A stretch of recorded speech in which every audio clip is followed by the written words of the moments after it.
Hello and welcome. It is 4:41 p.m. Eastern on that of the 20th day of January 2021. My name is Derek and this is the Money Charts channel. All bets trades, and within the like, that's each his own risk and their own reward. All right, Bitcoin prices currently in at 34,700 and change US, and continuation within correctionary phase amongst the 18 average, and it's been there for now into its second week, or over 7 days, like 9 or 10.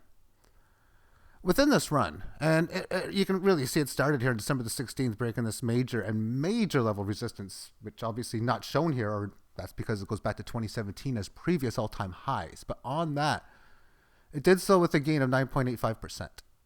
Well, within this run, it had this great run higher without ever having a gain greater than 10%. In fact, this was the highest gain it had percentage-wise. I mean, there was a lot of closer ones, or close, like 8.3, 7.1. This was 9.56 and 7.2. Never ever did really get ahead of itself, at least on an intraday level.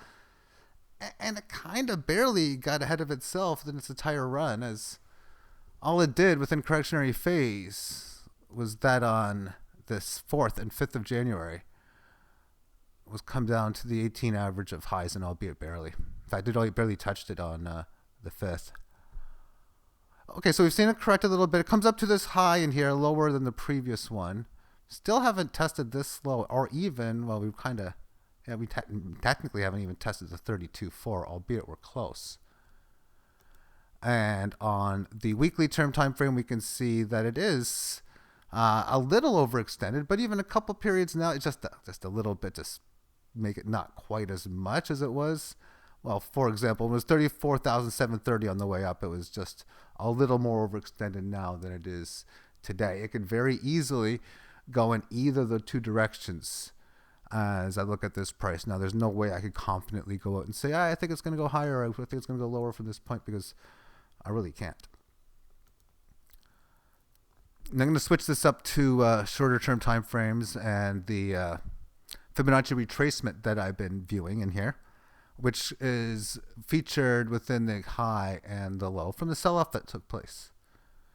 So now I'm the reason for this, and what I'm going to get out of this is this move a real one or not? And when I say real for just the short-term period, which means are we going to have at least have one significant leg lower than when we established at 30,000?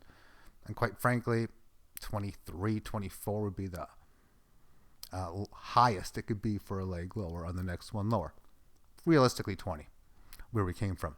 If, of course, that's the case, because that's the either or situation. It either breaks down below the 32,000 high change, and in doing so, it'll be support where we came from at 30, but that would be next key level would be pretty much, I think I've given them before, I don't know, it's, well, high, you could almost do like 40,000 divided by like, or 10 to the root of all the exponents, because 4,000 was a kilo or whatnot. I'm just,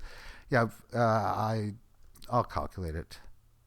I'll with it before before I'm done this analysis, because if it gets out above here, and it has to hold and stay above 37 for a significant period of time. And it did here, but not really, because this was a situation where it broke out and it looked like it was going to be making its move. Then it comes down. Now it has its chance to hold and stay above, but you can see it didn't. So if it can hold and stay above this for a while, then yeah. And then you got the spot, well, if it just keeps on going high, do you believe it? And that's the question here. Did you believe it here? Sometimes it works, sometimes it doesn't. When you see something go way up so fast and break an area where it's more higher than it should have, meaning, okay, so we should have came up to like 38 and then maybe pull back or something. But that becomes, because a lot of times when markets go, that's the choices you have to make. And either upside or downside, markets go up, and then you want to say, do I wait for a pullback? Do I care if it's a small pullback? Do I just buy now? Same thing with selling if you're looking to sell on the way down, and those sort of things as well. So yeah, still in this sideways range in here.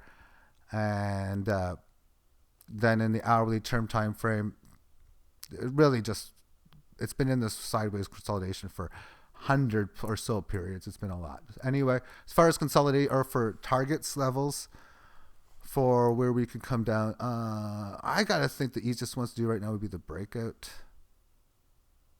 levels.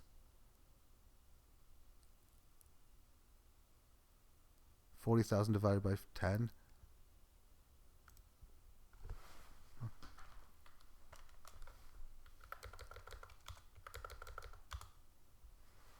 Okay, so we have 28,839. Now, you know what? We kind of didn't hit that. I don't like that 10,000 anymore.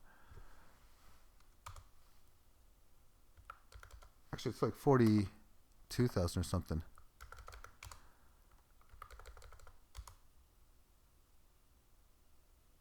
Well, they're sort of, I suppose. And then below that's 24,275. That's an interesting number I wouldn't have expected. And let's go 3,100, which is the 3,100 represents the lows from like 2018 or 2019, whenever that was. And 76.4 comes in at 22,000. Yeah, you know, 20 to 24 does seem as if it'll be the range area. But to me, 20 is where we came from. Now, 24 represents this little bit in here. It doesn't have that much of a bit. To me, I mean, yeah, any of these areas, because there really hasn't been any price memory between 20 and 30,000. There's hardly any. And that's what the market might have to do, is just battle around there for a few months or something. If it does, it does. But as it goes, the only memory we have between 20 to 30,000 is basically, or 24 to 30,000 rather, is from Christmas up until like New Year's. It's the last week of the year. That's it. Okay, let's move on next to Hedera. And it's currently up against the Bitcoin 39%, or at 278 Satoshi, and we're doing so on big volume. Is this going to be the biggest? It might be. We could follow through with larger one. This could go tomorrow to 500, 600, 700 Satoshi, or even just a little bit to like 380 or 390. Actually, we already were at like 330. Yeah, so this can go like 5, 6, 7, 8, 9. It might not. Definitely not favored to do it. It's definitely more likely to have a 250% day or have 250% gain in a 40, 50 hour period from this point moving forward than almost all the previous points beforehand. But it was showing this for a while. I've been saying this on this channel for a long, long time, that this is looking like a very good setup because of the monk's amazing strength. This was showing at the 18 average of highs, even the little bit of volume that picked in here. And if there's going to become a pullback on lower volume, which would not be, has definitely got a good chance of it, well then that's what's going to be the case. However, let's take a look at this on the shorter term and see more of this move. As you can see, this is where pretty much nice they'll start up here. This is just a sideways consolidation, just amazing holding within the 18. Never able to break out up until, of course, just yesterday. Oh, all the attempts, every time you see those single lines, that was the case. Now, here's where it gets interesting, is amongst the single hour term time frame, especially with what's just went on this hour. So the breakout happens at 8 p.m. Eastern time yesterday, or hour number 20. And it goes from like under 200 to again over 3. Has this pullback, and since the pullback, it has not broken its established lows. It has retested it once. The retest happening at 11 a.m. in here. So it comes up and makes this lower high to here, and then matching or higher low here. Now we have a higher high to this, and we're still lower to this. But it's gotten above the 18 average, which has been correcting and consolidating from for quite some time. Since 4 in the morning. Yeah, half a day. I should know that. 12. That looks like 12 to me. But we've had this little move, and it's already given back all of its gains. So now this is that interesting situation. I've talked about this spot, and when you see something like you break resistance noticeably, so you could buy when it was at that near the high, or maybe almost ready to buy and it didn't do it, which means if you didn't do it and it goes way down, then so be it, you didn't get in. But then you have the next strategy of waiting for the pullback and buy, and we're back to where it came from, which is exactly where it is now. So this is a spot where you take that gamble. Maybe your buy order has been filled. I'm just using that as an example. And then if the play wins, you get a better price, because you could have spent like 292, 293. Now you can get it for 277. But if it's a failed breakout, this move in here, and that's what this is telling me, that it's done its move, that if it is, it's not a surprise because you have your attempt. And once you have that attempt, now it's almost live. We got this little bit of support in here. But if you see how this thing is starting to show weakness around here, or if it comes down here and makes an extreme weakness on a rally, doesn't last long, doesn't go that high, then failed move, fast move. So that's why if you look for that strategy to buy right now, 100% of the situations in which it's a failed breakout, you're going to buy and you're going to lose. And not 100% of the time when this thing breaks out, you're not going to get in. Because sometimes you're like, oh, I'm going to wait at 292. And well, maybe here you waited at, like, say 207, you waited to pull back, and maybe it never did. And then you can see here, oh, I bought at 207 or 213 or whatnot, and then maybe you sold at like 250 and again at 277, or maybe not again. You like sold at 270. Well, you got a good price. You got a winning trade, and it didn't take long, just a couple, 3 or 4 hours.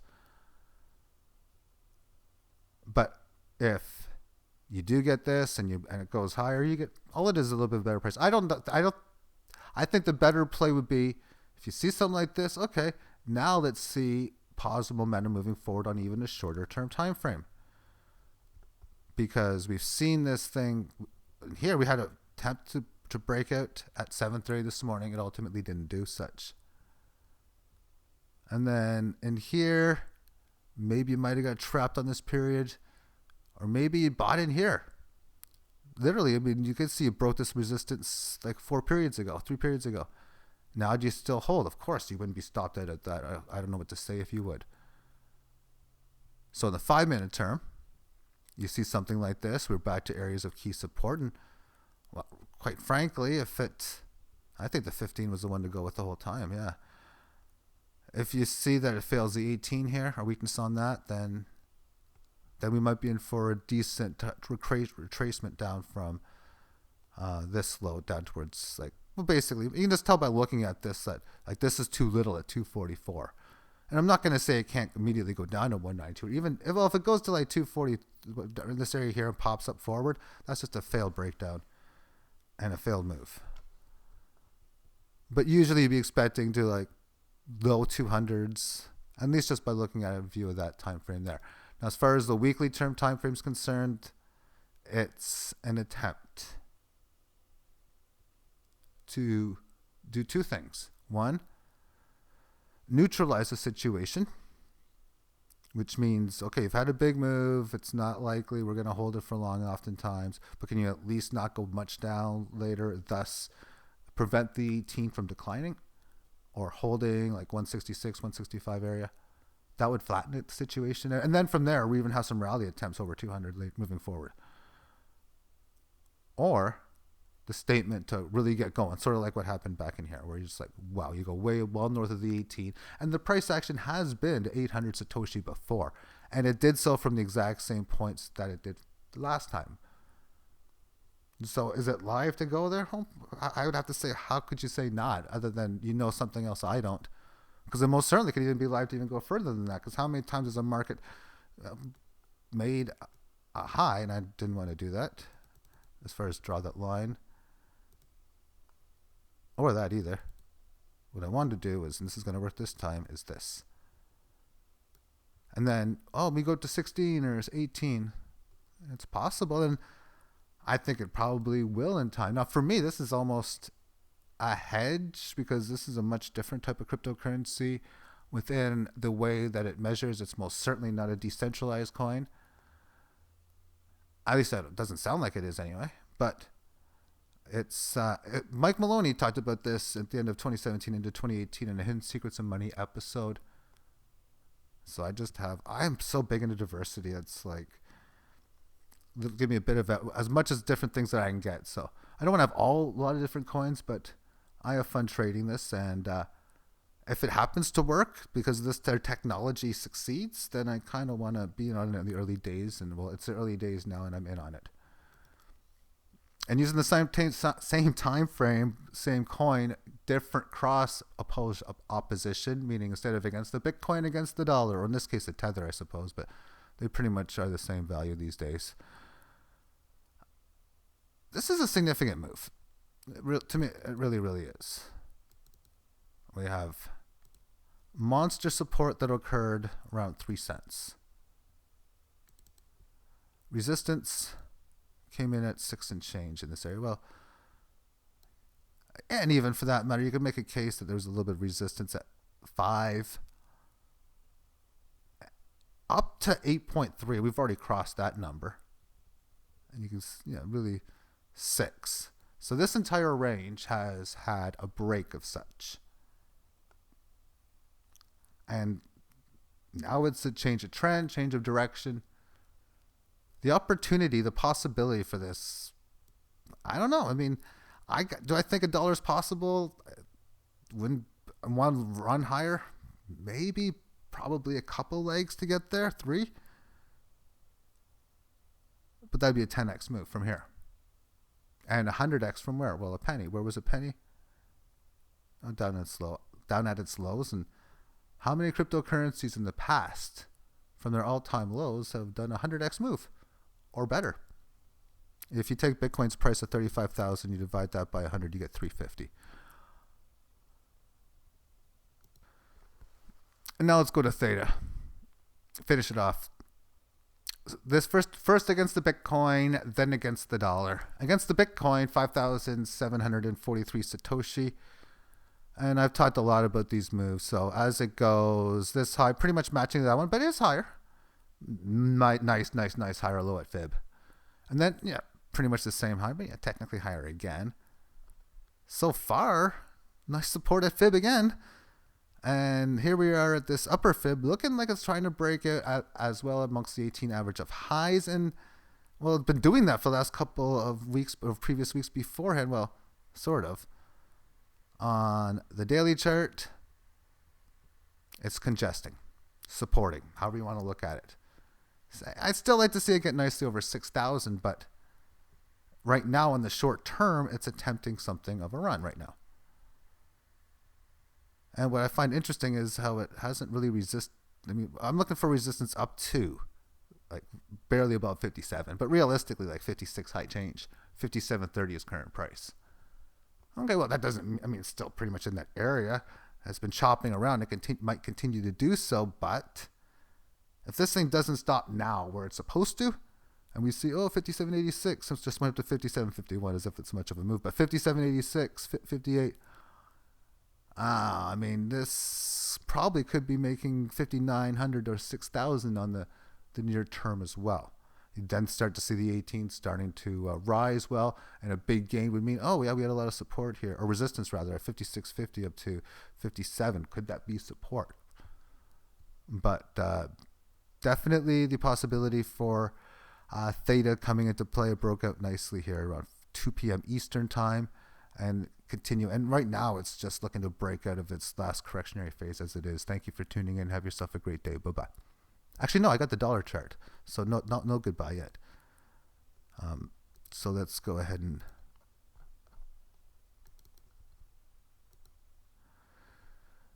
$2 right now for Theta. But within this chart in here, we have nice sideways correction on the daily. On the weekly chart, it's just still extended, but like 3 sideways, pause weeks. So if you look at what Theta was like at $2 right after Christmas or around Christmas compared to now, big, nowhere near as overextended. I'd like to buy better now than I would then, just for that exact reason alone. Still hasn't came down enough through time or that of price to the 18. But that doesn't mean it has to. But I do know, because it's had those few periods, if you start to see momentum moving forward, I would be much more confident at $2.50 on the buy than I would have been on on this period here. And not much to show in the monthly, it's just looking nice. As far as how much it's went up from, this was at like under a dime. So even say a dime, it's went up 20 times. And 100 times would be $10. I think it's going to have a long ways to go moving forward, long term after that. And I do believe that there's a damn good chance that the next large significant move would be to the upside in here. I do like how market has reacted from this January 11th move where it went below the 18 average and really attempted to break down, as it has rebounded it really well and is still holding in there very effectively, I think. So 4-hour chart and all this short stuff, there's really not much really to go over here. Thank you for tuning in. Have yourself a great day. Bye-bye.